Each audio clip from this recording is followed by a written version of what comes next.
dediyin söz düz olmalıdır. Amma hər düz sözü də söyləməməlisən. Axşamınız xeyir olsun. Bakı vaxtı ilə saat 16-dır. Məhz bu saatlarda Dünya Televiziyasının efirində üz-üzə proqram olur. Rəsmilərin qeyri-rəsmi görüşündəyik. Artıq qonağımız da studiyadadır. Qonağımız Tahir Rızayevdir, millət vəkili. Xoş gördük. Xoş gördük. Necəsiz? Var olun. Bugünkü efirimizin qonağı sizsiz. Mən sizə təşəkkür edirəm ki, dəvətimizi qəbul elədiniz. Dəvətə görə mən də təşəkkür edirəm sizə.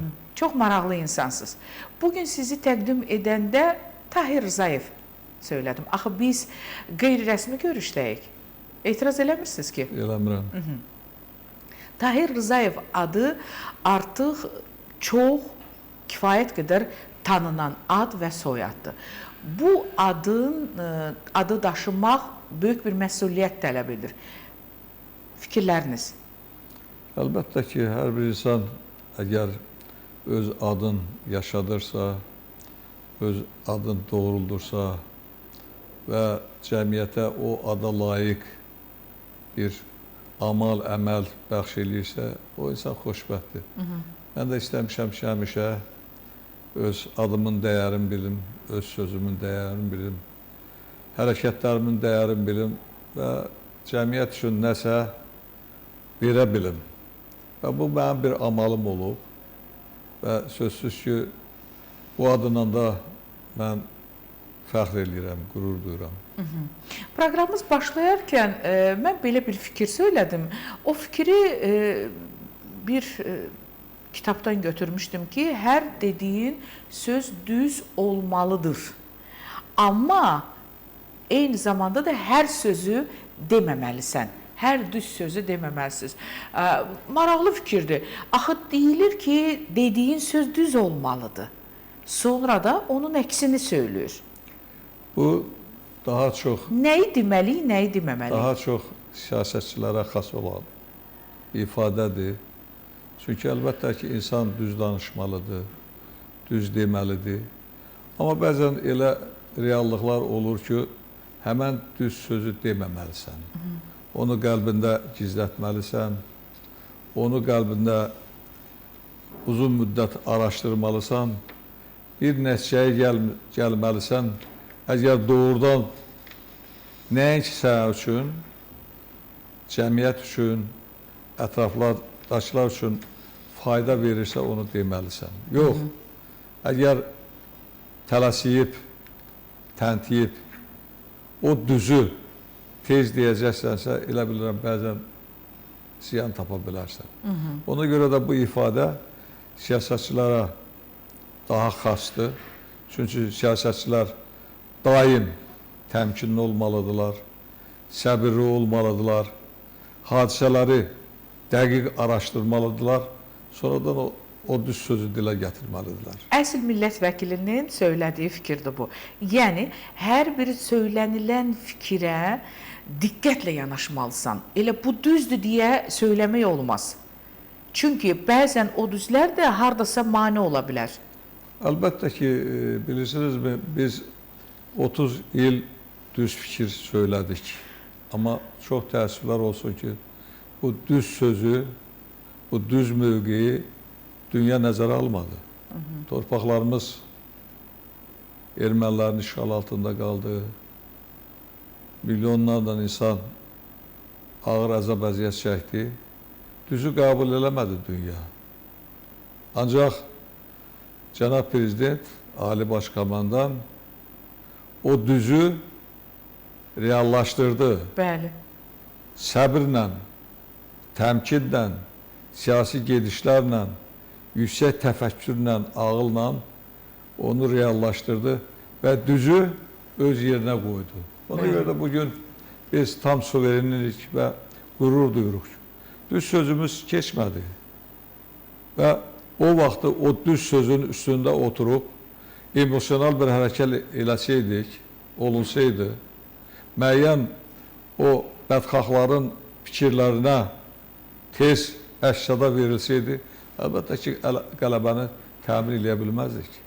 Əsl siyasi gedişlər oldu, düzgün yol seçildi və düz söz uzun müddət işləməsə də axırda öz yerini tapdı, həqiqət öz yerini tapdı, haqq öz yerini tapdı və bugün bunun üçün qürur duyuruq biz. Mən bilirəm nəyi, nə vaxt etmək lazımdır. Bəli, bax, o ifadə oradan gəlir. Bəli.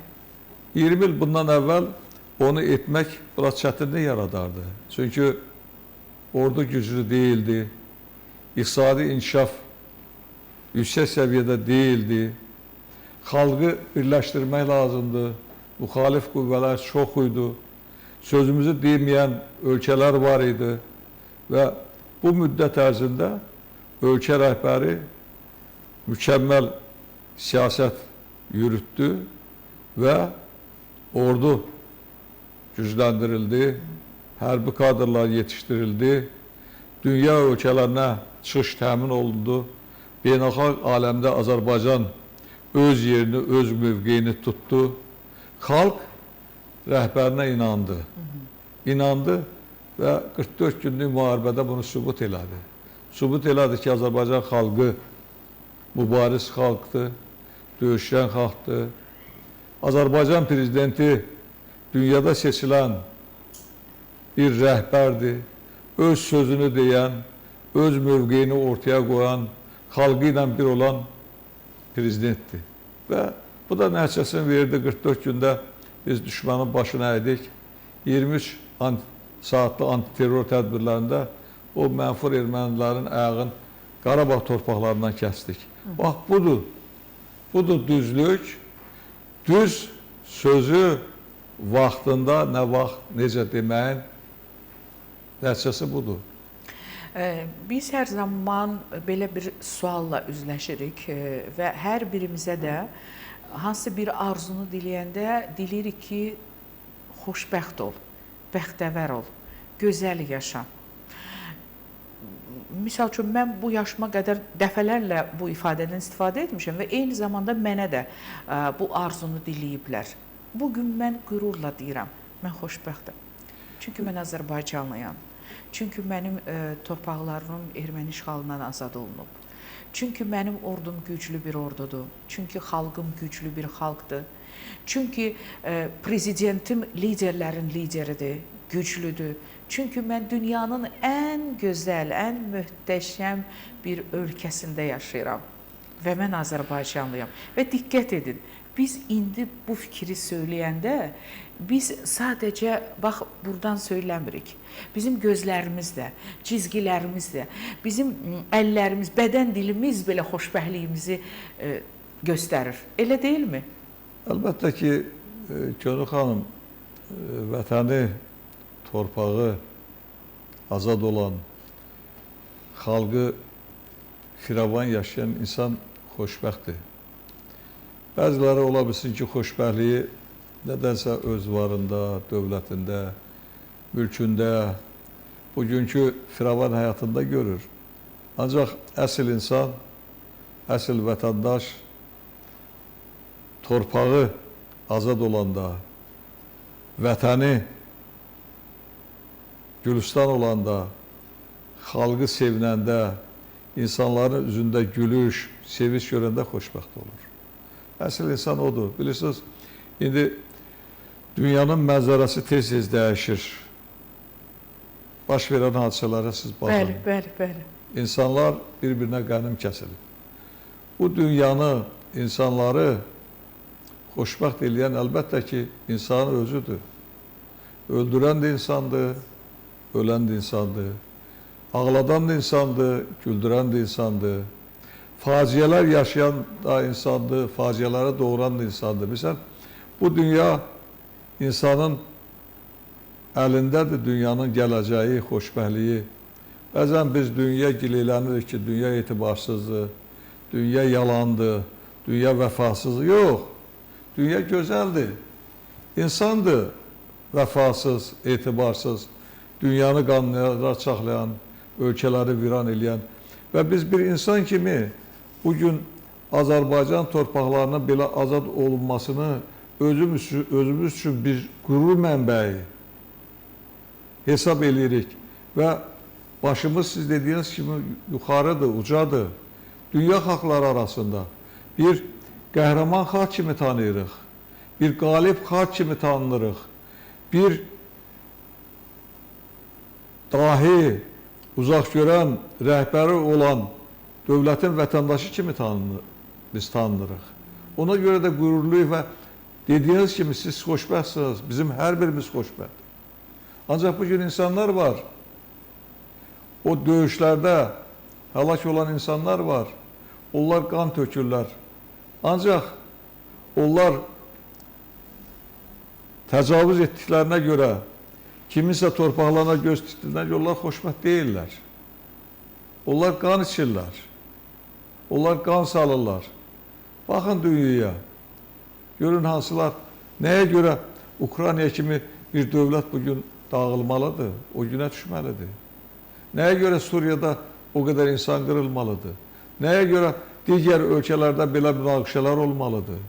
Müharibələr olmalıdır? Buna səbəbkar kimdir? Əlbəttə ki, səbəbkar insandır. İnsandır səbəbkar. İnsan düşünsə, fikirləşsə, əlbəttə ki, o əməllərə getməz, o yollara getməz. Bilər ki, bu dünya heç kimə qalmayıb və o zalim torpaq iddiasında olan rəhbərlərin əməlləridir bu. Ki, biraz qüdrətlənsin, biraz böyüsün, torpaqlar işlah eləsin, başqalarına öz gücün diktə eləsin və nəticədə belə faciələr yaranır. Tahir müəllim, söylürsünüz, dünya heç kimə qalmır. Qalmayacaq. Əgər heç kimə qalmırsa, təbii ki, heç kimə qalmır. Bəs niyə qanlar tökülür? Sən, bu bir iddiadır, bu hərislikdir. Hərislikdir, mən güclü olum, istənilən kiçik dövləti istismar eləyim.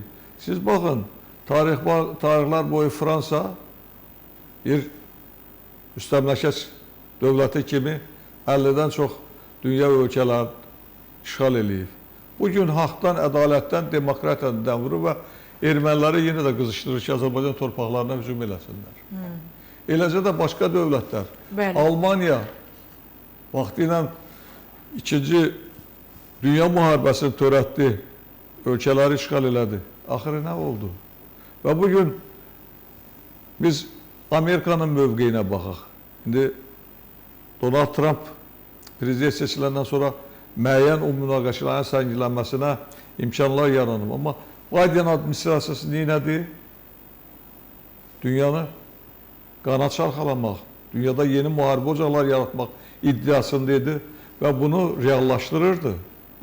Azərbaycana münasibətlər gördük biz Amerikanın mövqeyin, Fransanın mövqeyin, Almaniyanın mövqeyin, eləcə də bəzi ölkələrin mövqeyin. Bizim günahımız nə idi ki? Bəli. Biz torpaqlarımızı azad elədik. Biz şəhid olanlarımızın ruhunu sevindirdik. Onların qanını aldıq biz. Onların o arzusunu istəyən yerdə qoymadıq. Onların torpaqların azad elədi. İndi insanlar həmin torpaqlara köçürlər. Bəli. Mənalı həyat qururlar. Uşaqlar dünyaya gəlir. Bəli, yeni uşaqlar dünyaya gəlir. Orada həyat canlanır. Cənab Prezident elə bir ay olmuş ki, bir neçə dəfə həmin torpaqlara səfər eləməsin. Hörmətli Mehriban xanımla və statistika göstərir məlumatlar ki, bu son illərdə 100 dəfədən artıq Cənab Prezident həmin ərazilərə səfər eləyib. Böyük, orada möhtəşəm işlər gedir. Şəxsən özü nəzarət eləyir. Bəli, bəs bu nədən ötüdür? Bu, Azərbaycan xalqının, Azərbaycan insanının xoşbəxtliyi üçündür, gələcəyi üçündür. Erməni neyniyir? Erməni də bu da silah yığır. Fransa neyniyir? Ermənistanı silahlandırır. Digər o mənfur ölkələr neyniyir? Bunlar müharibə qızışdırmaqdan ötürü min rola girirlər. Bax, bu kimə lazımdır? Kimə lazımdır? Bax, indi bir sual da yaranır. Biz danışırıq, insan, bütün bu vəhşiliyi törədən insandır. Və söylədiniz ki, tamah, güclü olmaq, nəyisə əldə etmək. Amma bugün biz yaranırıqsa, nə vaxtsa, yəni sabah da dünyadan köçəcəyik. Dünyadan köçəndə o qazandığımız torpaqları özümüzlə aparmayacağıq. Əgər qismət olsa, balaca bir yerdə bizi dəfn eləyəcəklər. Və yaxud yığdığımız pulları da özümüzlə aparmayacağıq. Özümüzü dəfn edəcəyik və salam. Yəni, bu dünyadan o dünyaya biz heç nə aparmayacağıq. Bircə insanlıq qalır. Və insan gərək sağlığında özünə rəhmət qazanar. Bu mənfur əməllər hamısı ağılsızlığın nəticəsidir.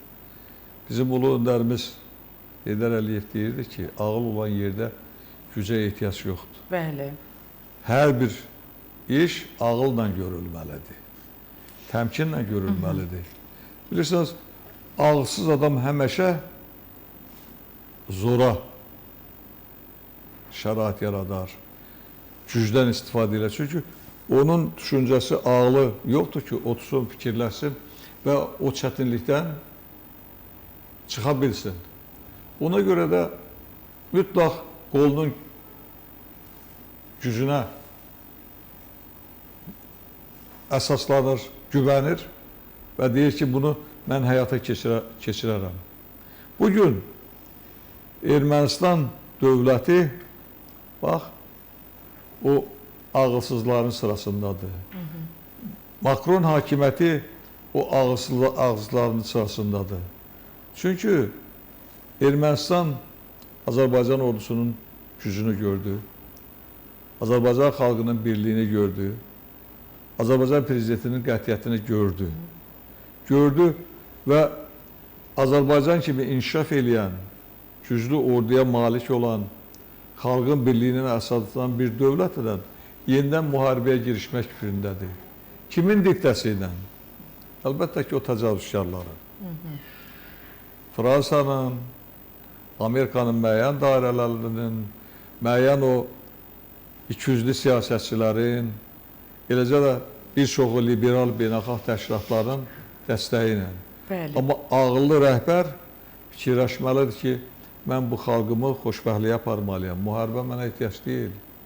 Çünki heç vaxt dünyanı müharibələr xilas eləməyir. Əlbəttə. Dünyanı xilas eləsə, insanlıq, elm, zəka, düşüncə xilas eləyə bilər.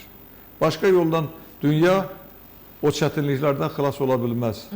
İnsan düşünməlidir, fikirləşməlidir. Siz dediyiniz kimi, mən gəlmişəm bu həyatda nə qoydum, getdim. Böyük sərkərdələr olub, dünyanı zəbt eləyiblər. Bugün adları belə səslənəndə adam nifrət eləyir o adı eşidəndə. Amma dahilər olub ki, xeyirxahlıq göstərib, insanlıq göstərib. Əsrlərlə bundan əvvəl dünyadan köçsə də bugün onun adı hörmətlə yad olunur. Ona görə də hər bir insan tək özün yox, cəmiyyəti fikirləşməlidir. Ölkəsinin taleyini fikirləşməlidir, xalqın mənafeyini düşünməlidir və bunun üçün də addımlar atmalıdır.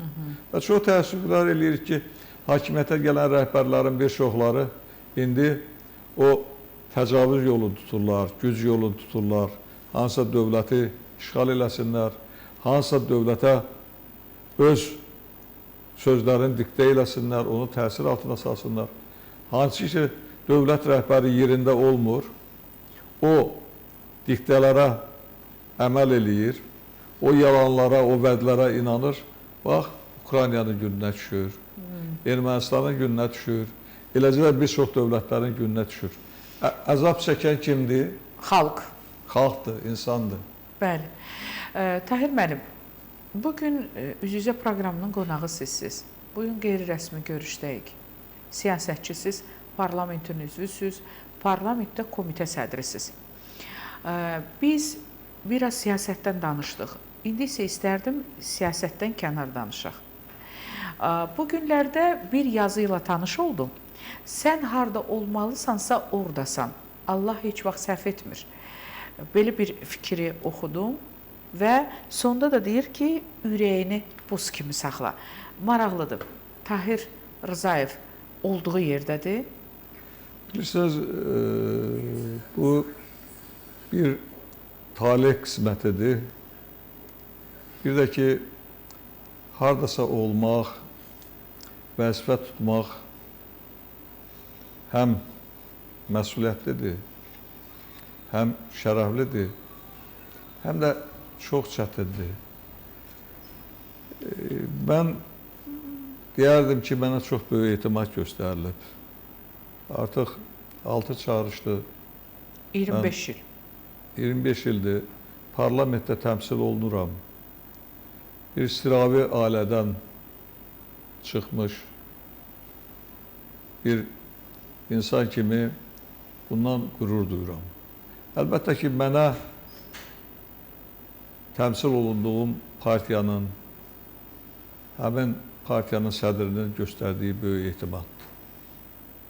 O yer mənim üçün çox əziz və məsuliyyətli bir yerdir, olduğum yer, parlament. Çünki ora ali qanunvericilik orqanıdır, burada təmsil olunmaq, burada insanların hörmətini qazanmaq, qanunvericilik prosesində yaxından iştirak eləmək, insanlarla ünsiyyətdə olmaq, onların təkliflərini, arzularını dinləmək, onlarla sıx təmasda həyatını keçirmək məsuliyyət tələb eləyir. Deyə bilmərəm ki, bunun hamısını mən yüksək səviyyədə həyata keçirəm. Amma bacardığımı çalışmışam bu illərdə eləyəm. Və seçildiyim dairədən, eləcə də başqa regionlardan olan insanların hörmətini qazanmaq üçün qarşıma qoyulan o vəzifələri yerinə yetirməyə çalışmışam. Və daimi də belə olacaq. Çünki bəzilərinə yer verilir. Ancaq çox təəssüflər olsun ki, o yerin qədrini bilmirlər. Bəli. O yerdən xalqın mənafiyi əleyhinə istifadə edirlər. Şəxsi məqsədlər üçün istifadə edirlər. Öz imkanlarını artırmaqdan ötürü istifadə edirlər. Və əlbəttə ki, bu yol verilməzdir. Bu bağışlanılmazdır. Əgər sənə etimad göstərilibsə, sən irəli çəkilmisənsə, mütləq sən o dəyərə öz qiymətini verməlisən. Öz o işi ilə, öz o fəaliyyəti ilə, insanlara münasibəti ilə, digər məsələlərlə gərək o dəyəri sən yaşadasan ki, sənə dəyər veriblər. Tahir müəllim, özünüz də söylədiniz, 6-cı çağırış Milli Məclisə seçildiniz deputat kimi, eyni zamanda komitə sədrisiz. Maraqlıdır, bu illər sizi dəyişmədi. Amma insan var ki, balaca bir onun üçün şərait yaradılan kimi 99% dəyişir. Tanıya bilmirsən həmin insanı. Amma illər sizi dəyişmədi. Yaşınız nə yaş gəldi, saçlarınız ağardı, üzlərinizdə o cizgilər, o qırışlar əmələ gəldi, cizgilər dəyişdi. Amma xaraktercə dəyişmədiniz. Sadəliyiniz öz yerində, səmimiyyətiniz öz yerində. İnsanlar var idi ki, o sadəliyinizdən, səmimiyyətinizdən istifadə etdilər. Bilirsiniz, illər dəyişə bilər.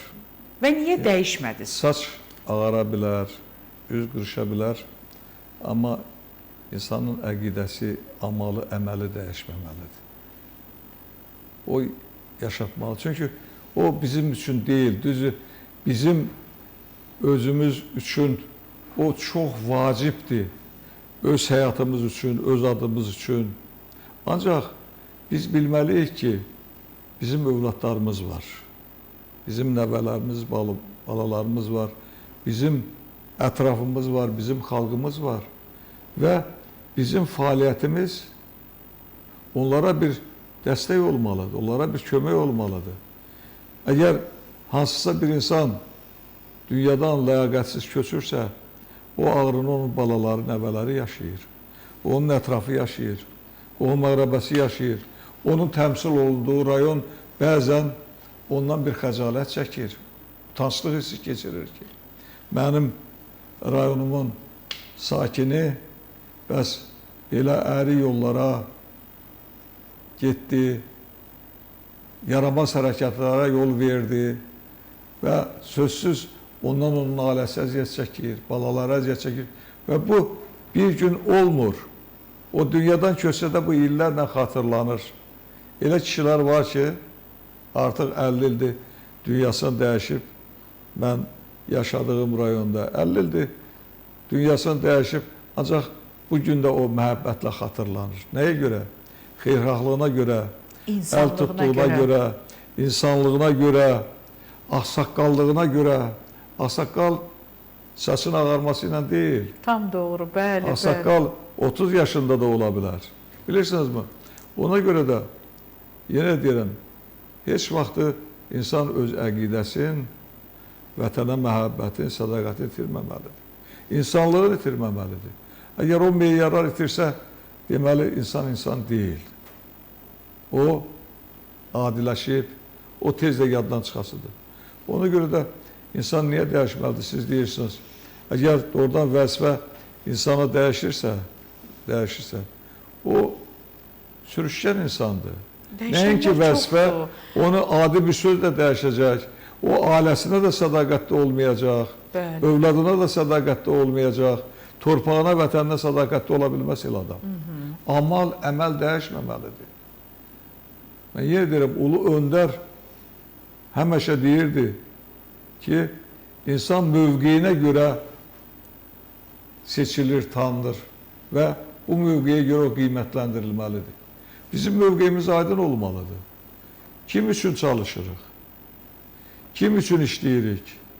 Biz bu vətənin, bu torpağın oğludursa, əlbəttə ki, o torpağa, o vətənə daimi biz borçlu olmalıyıq və o torpaq vətən üçün olan borcumuzu biz verməliyik. Çünki biz torpaqdan qaynaqlanırıq. Bütün neymətlər üçün o torpağa borçluyuq, onun üstündə yaşayırıq və o torpağa da biz gedəcəyik. Heç olmasa, insan gedəndə bir rəhmət aparmalıdır. Hətta deyirlər, insan sağlığında rəhməti qazanmalıdır. Bəli, kimsə kövrəlməlidir, kimsə o insanı uzun illər xatırlamalıdır. Yoxsa bir anın içində yaddan çıx, get, heç bir yerdə adın olmasın. Elə bilirəm, bu insanlığa ziddir. Hər birimizin pulu var. İnsan nədən qorxmalıdır? Pulun qazandığı insandan, yoxsa insanın qazandığı puldan? Tamah insanın faciəsidir. Bilirsiniz, pul qazanıla bilər. İnsan pulu idarə eləməlidir. Pul insan idarə eləməməlidir. Çox təəssüflər olsun ki, bir çox hallarda pul insanı idarə eləyir. Bir də görürsən, kimsə müəyyən məbləğ əldə etdi, tez yolunu azdı. Balaca 15 yaşında oğluna bahalı bir maşın aldı, otur üstündə. Ondan sonra böyük bir imarət dikdirdi və hamıya göstərmək üçün, məclislərə getdi, fəxrlənmək üçün görürsən, pulu xəzər kimi tökür. Müəyyən tədbirlərdə özünü göstərməkdən ötürü daha bahalı paltar geyinir, özünü formadan formaya salır. Bilirsinizmi, pul insanı idarə eləyirsə bu faciədir. Bu faciədir. İnsanın faciəsidir. Bax, o müharibələr, o qırğınlar o dövlətin o pulun üstündədir. O dövlətlərin rəhbərləri o tamahın sahibidirlər. Daha çox sərvət qoparmaq, var dövlət əldə etməkdən ötürü o müharibələr aparırlar. Biz görürük. Nəyə görə? Çünki əgər Fransa bu qədər ölkəni özünün müstəmləkəsinə çevrilibsə, oranın qızılın, oranın kömürün, oranın varın dövlətini tanıyırsa, deməli, bunu var dövlət üçün eləyir. Artırmaqdan ötürü eləyir. Bax, onda bu faciəyə gətirib çıxarır, insanlığın faciəsinə çıxarır. Pul müəyyən miqdarında lazımdır. Çünki o insan həyatı üçün həmişə vacib olub. Bəli. Və insanın yaşayış üçün çox vacibdir. Ancaq əgər o insanı çaşdırırsa, yolundan azdırırsa, onda insanın fəlakətinə çevrilir. Nəinki insanın özünün, onun ailəsinin fəlakətinə çevrilir. Tamamilə doğrudur. Çayınız soyub, bəlkə dəyişsinlər? Sağ olun, çox sağ olun. Gəlin belə eləyək, çayımızı içək və reklam fasiləsinə ayrılaq. Sizi yormaq istəmirəm. Hörmətli televiziya tamaşaçıları, hal-hazırda siz Dünya Televiziyasının efirində üz-üzə proqramına baxırsınız. Qonağımız Tahir Rızayevdir, Milli Məclisin deputatı. İndi efirdə reklamlar olacaq. Reklamlardan dərhal sonra bizi izləyəcəksiniz. Buyurun.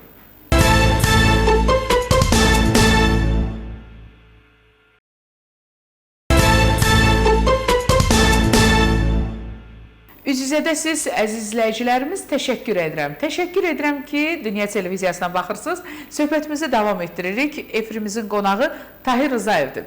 Tahir müəllim, proqramımızın ikinci hissəsinə keçid aldıq. Sizdən acizanə xahiş edirəm, sualları qısa cavablandırın. Çünki suallarım çoxdur, onların cavabını sizdən istəyirəm. Bir çoxları söyləyirlər ki, dünyanı xanımlar idarə edir. Onun cavabı olaraq, dahilərdən biri belə bir fikirdə söyləyib. Onlar belə söyləyiblər ki, qadın dünyanı idarə etmir. Dünyanı idarə edən kişini yetişdirir. Fikriniz? Əlbəttə ki, mən axırıncı fikirlə razıyam. Çünki qadın ilk növbədə anadır. Dünyanı idarə edən kişiləri də, xanımları da ana yetişdirir. Ana sədaqətli, tərbiyəli, övlad böyüdürsə, yetişdirirsə, tərbiyə edirsə, əlbəttə ki, dünya abad olar, daha yaxşı idarə olunur. Ona görə də qadınlar bizim evimizin bəzəyidir. Allah Teala heç bir kişini qadınsız eləməsin. Heç bir evi də, heç bir qadını da kişisiz eləməsin. Hər bir yeni həyat qadındır.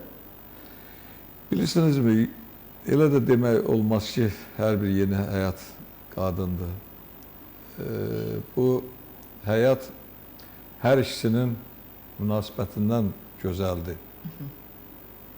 Qadının, kişinin sağlam münasibətindən, anlaşmadan, bir-birini dərk etməsindən.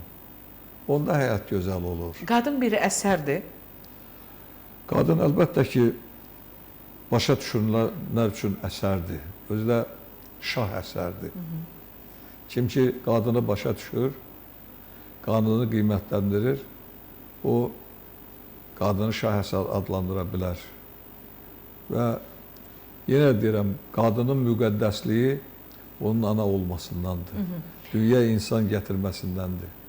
Kişilər daha çox nədən qorxurlar? Susan qadından, qadının susmasından, yoxsa çox danışan xanımdan? Bilirsiniz, bu sual biraz çətin sualdır. Əlbəttə ki, ataların bir misalı var, deyir, danışmaq qızıldır, gümüşdürsə, danışmamaq qızıldır. Əlbəttə ki, düşüncəli, uzaq görən insanlar daha səbirli olmalıdırlar. Ancaq o demək deyil ki, danışan qadınların da hamısı səbirsizdirlər, ya təmkinli deyirlər. Yox, bu talihin verdiyi bir xarakterdir. Bir tərbiyə olunmaqdır. Və əlbəttə ki, buna ayrı-ayrı mövqelərdən yanaşmaq olar. Mən yenə deyirəm, qadınlar var ki, həddindən artıq səbirlidirlər, təmkinlidirlər, duyğuludirlər. Amma o çox danışmağı onlar xoş deyirlər. Qadın da var ki, səbirlidir, təmkinlidir, danışmır. Danışmır, nəysə gözləyir. Bilirsiniz, bu mövqedən qadınlara yanaşmaq, onlara qiymət vermək elə bilirəm ki, düz olmaz. Tahir mən bir sual da verim. Artıq biz neçə illərdir ki, bir-birimizi tanıyırıq. Bu biraz yarı zarafat, yarı gerçək olan bir sual olacaq. Mən çox danışan jurnalistəm. Siz elə sahə vardır ki, orada insanlar danışmalıdır. Məsələn, deputatlar danışmalıdırlar, xalqın arasında olmalıdırlar, insanları dinləməlidirlər. Onlara müraciət olur, mütləq qəbul etməlidirlər və sözlərini deməlidirlər. Onlar susa bilməzlər. Onlara danışmaq məsləhət vermək, kimisə arsun, istəyin dərindən öyrənmək və yeri gələndə ona əməl etmək xasdır. Jurnalistlər də mütləq danışmalıdırlar. Əgər siz burada sussaydınız, mən danışsaydım, onda deyəcəkdilər ki, Könül xanım heç sual vermədi. O qarşısındakını maraqlandıran bir cavablar almadı. Bilirsiniz, bəzi jurnalistlər var ki, verilişə insanı dəvət eləyir, bütün məsələlər ancaq özü danışır. Mən onu qəbul eləmirəm. Çünki özü sual verir, qarşıdakı ağzını açmamış başlayır onları artıq izah eləməyə. Bu yazıq da qalır kənarda heç. Məni niyə dəvət eləmişsiniz? Məni nədən ötürü dəvət eləmişsiniz? 20 dəqiqəlik verilişsə 15 dəqiqəsinin aparıcı danışır. 5 dəqiqədə bu da qəbul olunan deyil. Bilirsinizmi? Suallar konkret olmalıdır. Aha, konkret suallardan da birini verəcəm sizə. Tək və qəmli olan halda kimin yanınızda olmağını istəyirsiniz? Mən tək olanda, qəmli olanda, şad olanda həmişə Allah'ımı başımın üstündə görürəm. Birinci, bu gün üçün ona dua eləyirəm ki, mənə sevinç verdi. Qəbul olanda da yenə də Allah'ıma dua eləyirəm ki, bu qəmdən mən necə çıxım? Və ikinci bir silahdaşım mənim poeziya olur. Gəlin, bax elə bununla da bağlı bir sual verəcəm. Sözünüzü kəsirəm. Sonra deməyin, ha, Könül çox danışan jurnalistdir. Deməyəcəksiniz ki, yəqin ki. Tahir müəllim, siz siyasətçisiz. Neçə illərdir ki, bu sahə ilə məşğulsuz. Amma illər öncə siz hətta jurnalist olaraq da fəaliyyət göstərmişsiniz. Səhv etmirəmsə 7 il jurnalist kimi çalışmısınız. Bəli. Düzdür? Bəli. Gənc dövrünüzdə. Bəli. Görürsünüz, məlumatlıyam. Jurnalist olmusunuz. Hal-hazırda siyasətçisiz. Milli Məclisin deputatısınız. Respublikada tanınan insansınız. Xarakterli bir insansınız. Eyni zamanda qələmi sevirsiniz, poeziyanı sevirsiniz. Mən deyərdim, o sakitliyi sevirsiniz. Mən belə düşünürəm ki, romantik, düşüncəli bir insansınız. Çox maraqlıdır. Bütün bunların hamısı sizdə necə birləşir? Siyasətçi, şair, qələm əhli, alim, yəni bunların hamısı necə yola gedir? 30 kitabın müəllifisiz siz. Bəli. 30 kitabın müəllifi. Bu zarafat deyil. Alimsiz, ziyalı bir insansız, Respublikada tanınan bir insansız, insanların içindəsiz, seçicilərin içindəsiz, hər gün görüşlər, hər gün tədbirlər. Bunlar necə yola gedirlər? Bilsin, insanın həyatı o vaxt mənalı olur ki, onun hər anı dəyərli olur. İnsan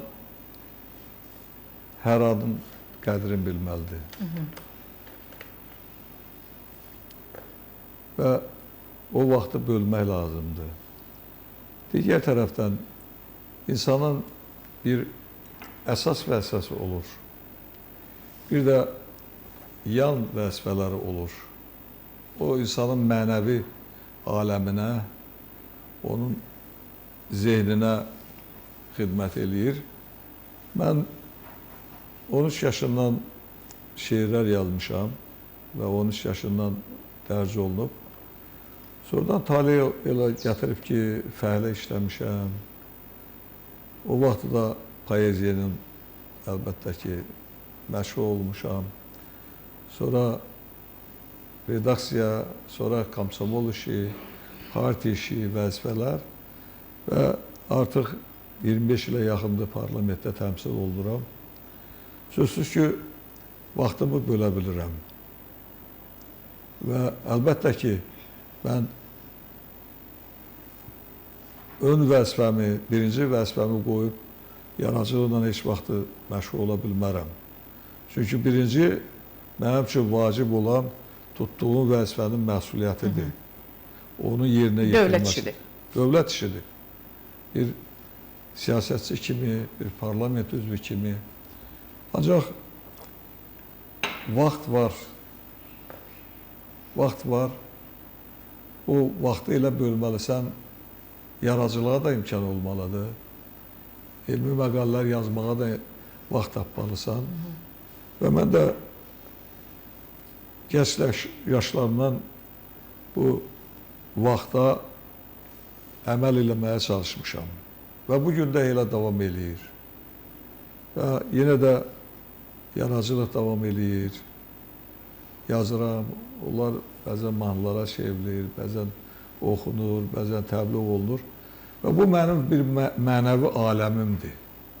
Və dedim diyaları qəmli, sevinçli olanda mən bir çox vaxtlarda poeziya ilə təhbətək qalıram. Aha, qələmi götürürsünüz, bir kağız parçası götürürsünüz. O böyük mütəfəkkirlərin, şairlərin şeirin deyəndə elə bir ki, nəsə rahatlanıram, yorğunluğum çıxır. Tahir müəllim, bir şey xahiş eləsəm olar mı? Bir ifadəsi var. Buyurun. Bir səndən doymaq olar mı? Hə. Həyat səndən şirinsən.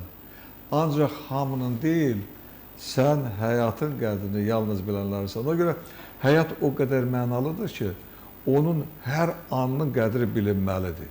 İnsan, bəziləri var, bir də görürsən günün saatların çaxanalarda keçirir, nərtahta arxasında keçirir, nə bilim, boş işlərə sərf eləyir. Mən təəssüf eləyirəm ki, axı bu ömür çox deyil insan üçün. Bəli. O Allahın bizə verdiyi bir paydır. Bəli, bir hissəsi bunun yuxudur, bəli, gecələrdir. Bir hissəsi də fəaliyyətdir, bir hissəsi gənclikdir, gedib insanın o səmərəli ömür vaxtı 20 il hesablananda belə olur, 25 il belə olur. Yaxşı, bunu da sən elə çayxanalarda keçir, ondan sonra bəd işlərə sərf elə, ara vurmaqla məşğul olur, ondan sonra nə bilim, küsməklə, barışmaqla məşğul olur. Bu nə oldu? Bu ömür, bu anlarının hər biri insanlığa sərf olunmalıdır, mənəviyyata sərf olunmalıdır, tapşırılan işin yerinə yetirilməsinə sərf olunmalıdır. Bax, onda həyat gözəl olur. Ona görə də bunlar bir-birinə yola gedirlər. Elə eləmişəm ki, qətiyyən aralarında bunların ümüksülük olmasın. Üstünlük siyasətçidədir. Əlbəttə ki, bilirsiniz, mən heç vaxt xoşlamıram ki, hər bir vəzifənin özünün yeri var. Bəzən görürsən ki, yaşlı bir insandır, televiziyada çağırıblar, gedir. O yaradıcı adamdır. Bu, yaş o yaşdır ki, bu elə bir şeir oxumalıdır ki, oradan. Məsəl üçün, vətən üçün, torpaq üçün, ondan sonra xalq üçün bir fəlsəfi bir məna kəsb eləməlidir. Elə gedən kimi o dəqiqə açır, səndən örtülürəm, qaşına vuruldum, gözünə vuruldum, ondan sonra nə bilim, yolunda əsirəm. Mən təəccüb edirəm ki, axı bu 15 yaşında gənc gəlib o şeiri oxusaydı, onu kimsə qəbul eləyərdi.